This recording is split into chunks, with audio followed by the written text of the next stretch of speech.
Sophia Laurent was 3 minutes into her carefully rehearsed pitch when she realized she was about to cry in front of a stranger. At 31, Sophia had built a successful event planning company through determination and endless networking. But standing outside the cafe where Ethan Cross sat reading, trying to work up the courage to approach him with her ridiculous request, her carefully maintained composure was cracking. Her ex-fiancé Derek was getting married in 2 weeks to the woman he'd left her for, and he'd invited Sophia with a note. "I hope you can be happy for us. No hard feelings." Then her mother called, mentioning Derek was concerned Sophia was still single and heartbroken. Hoping she was finding healing, Sophia didn't want to be the pathetic ex who pined away. She wanted to show up with someone impressive, someone who'd make it clear she was thriving. The problem was she wasn't dating anyone and had 2 weeks to find a date. Willing to fake a relationship for an evening? That's when she remembered Ethan Cross, CEO of Cross Industries. They'd met at a charity gala where she'd coordinated the event. He'd been polite, professional, and mentioned her organizational skills were impressive. "You're either going to approach me or keep standing there looking conflicted," Ethan said without looking up. "Either way, my coffee is getting cold." Sophia walked over, straightening her shoulders. "Mr. Cross, I'm Sophia Laurent. We met at the Children's Hospital Gala 3 months ago. I remember. Impressive crisis management with that caterer situation. What can I do for you?" "And call me Ethan. I have a proposition. Can you be my date for my ex's wedding in 2 weeks? 1 evening, 6 hours. I'll pay whatever rate seems appropriate." "You want to hire me as your fake date?" "Yes. He left me for someone richer, invited me with a note about hoping I'm healing, and I need to show up looking happy with someone impressive. You're successful, sophisticated, and not part of my social circle, so there's no complicated fallout. It's a business transaction." Sophia felt her cheeks heat. "I realize this sounds pathetic. You can say no." Ethan studied her. "Sit down, Sophia.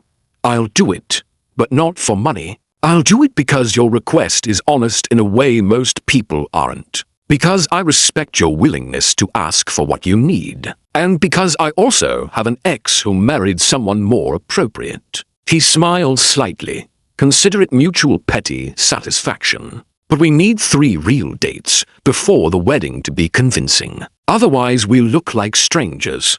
Over 3 dinners, something unexpected happened. Ethan was funny, listened more than he talked, and treated her success with respect. He didn't try to fix her problems, just made her feel seen.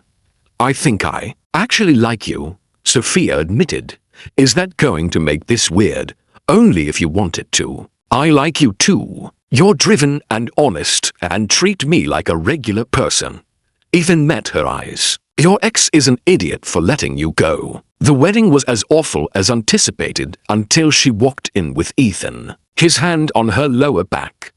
Derek approached, recognizing Ethan's name immediately. They played their roles perfectly, but something shifted during the vows. Ethan's hand found hers, squeezing gently. He wasn't watching the wedding couple. He was watching her.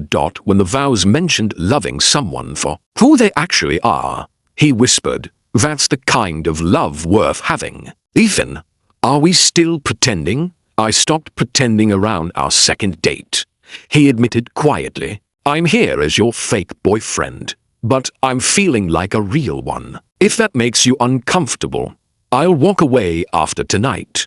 But this isn't an act for me anymore. It's not an act for me either."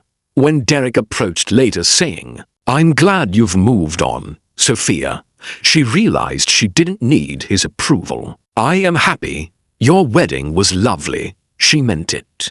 Derek's choices no longer mattered because she'd found something real. While pretending, 6 months later, Sophia said over dinner, "I think I'm falling in love with you. And that's terrifying. Because last time I loved someone, he left me for someone better.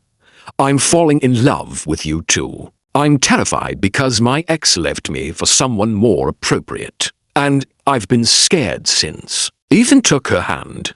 But you asked me to pretend for one evening. And I discovered I didn't want to pretend.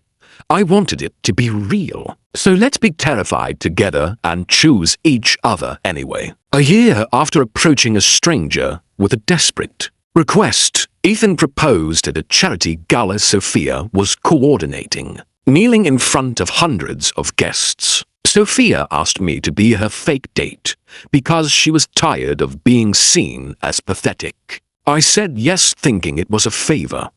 What I found was the woman I want to spend my life with. You're not pathetic. You're brave. Brave enough to ask for what you need, to fall in love again after being hurt, to believe you deserve something real. Will you marry me and let me spend forever proving that asking for help was the smartest decision you ever made? Sophia said yes while guests applauded and cried. At their wedding, Ethan's vows made everyone cry. Sophia asked me to pretend to be her boyfriend for 6 hours. But during those vows, holding her hand, I realized I didn't want to pretend anymore. I wanted to be the man who chose her every day, who loved her not despite her vulnerabilities, but because of her courage in showing them. You taught me that the best relationships start with honesty about what we need, that asking for help is strength, and that fake arrangements can become real love when we're brave enough to admit what we're feeling. I promise to keep choosing you, to never make you feel like second choice, and to build a life where you never have to pretend because being exactly who you are is more than enough. Sophia's vows were equally powerful. I asked a stranger to be my fake date because I was tired of being pitied. Ethan said yes to help me save face. But during those wedding vows we were faking through, I realized I'd found something real. You could have treated this as a transaction. Instead, you treated it as the beginning of something genuine. You saw past my embarrassment to my courage, past my request for pretense to my desire for real connection. You proved that the right person won't leave you for someone better, because they already see you as the best. I promise to keep being honest about what I need, to build a partnership based on authenticity, and to never forget that the most important vow isn't the fake one we pretended for my ex, but this real one where we choose each other forever.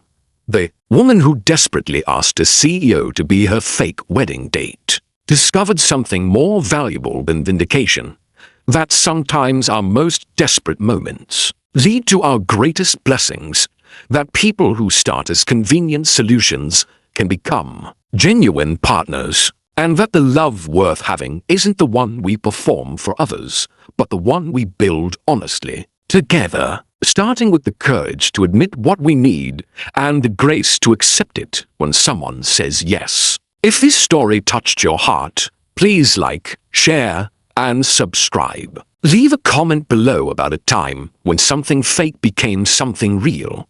Your stories inspire us all.